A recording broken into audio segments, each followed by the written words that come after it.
देखिए cell structure यानी आप उस सेल को देखिए तो वो किन किन चीजों से मिलकर बना है। अगर मेनली देखें तो पहला है क्या, सेल मेम्ब्रेन, और दूसरा क्या है, ये द्रव है कि नहीं।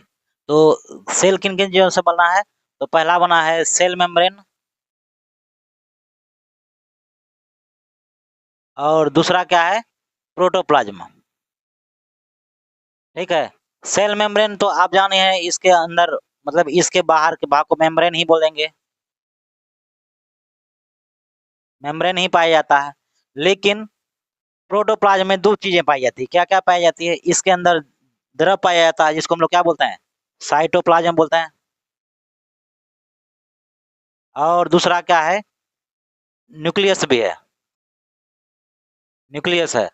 न्यूक्लियस के अंदर कुछ नहीं पाया जाता, न्यूक्लियस न्यूक्लियस है, लेकिन साइटोप्लाज्म के अंदर बहुत सारे छोटे छोटे ऑर्गेनल बॉडी पाए जाते हैं, यानी कि कोशिकांग पाए जाते हैं, माइट्रोकॉन्ड्रिया, लाइसोसोम, सेंट्रोसोम, ये सब पाए जाते हैं किसमें, साइटोसोम, साइटोप्लाज्म में। क्या क्या पाए जाते हैं भैया, तो बहुत छोटे छोटे ऑर्गेनल बॉडी पाए जाते हैं, जिसको हम लोग दो भागों में बांट कर पढ़ेंगे। पहला होगा ऑर्गेनोइड और दूसरा होगा मेटाप्लास्ट।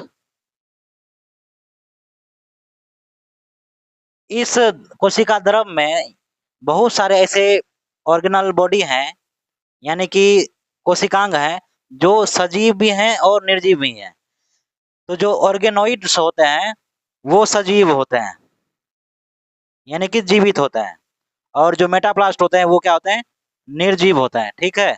वहीं अगर ऑर्गेनोइड्स में देखिएगा, यानी कि सजीव वाले में जो जीवित भाग होते हैं, उसमें पहला होता है सेंट्रोसोम, सेंट्रोसोम, दूसरा होता है राइबोसोम, उसी तरह से लाइसोसोम, एंडोप्लाज्मिक रेटिकुलम, माइटोकॉन्ड्रिया, और गोल्जी बॉडी, उसी तरह से प्लास्टिड। वहीं अगर निर्जीव वाले भाग में देखिएगा, यानी कि साइटोप्लाज्म के ही निर्जीव वाले भाग में जब देखिएगा, तो आपको एक दो चीजें ही देखने को मिलेगी, जैसे वैक्यूल्स, दूसरा होगा आपका बायोमोलिकुल्स।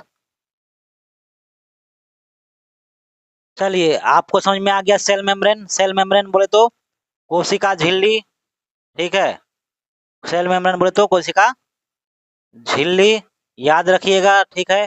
प्रोटोप्लाज्म बोले तो जीव द्रव, प्रोटोप्लाज्म बोले तो जीव द्रव, और वहीं साइटोप्लाज्म बोले तो कोशिका द्रव। ठीक है, क्या है, कोशिका द्रव। न्यूक्लियस बोले तो केंद्रक,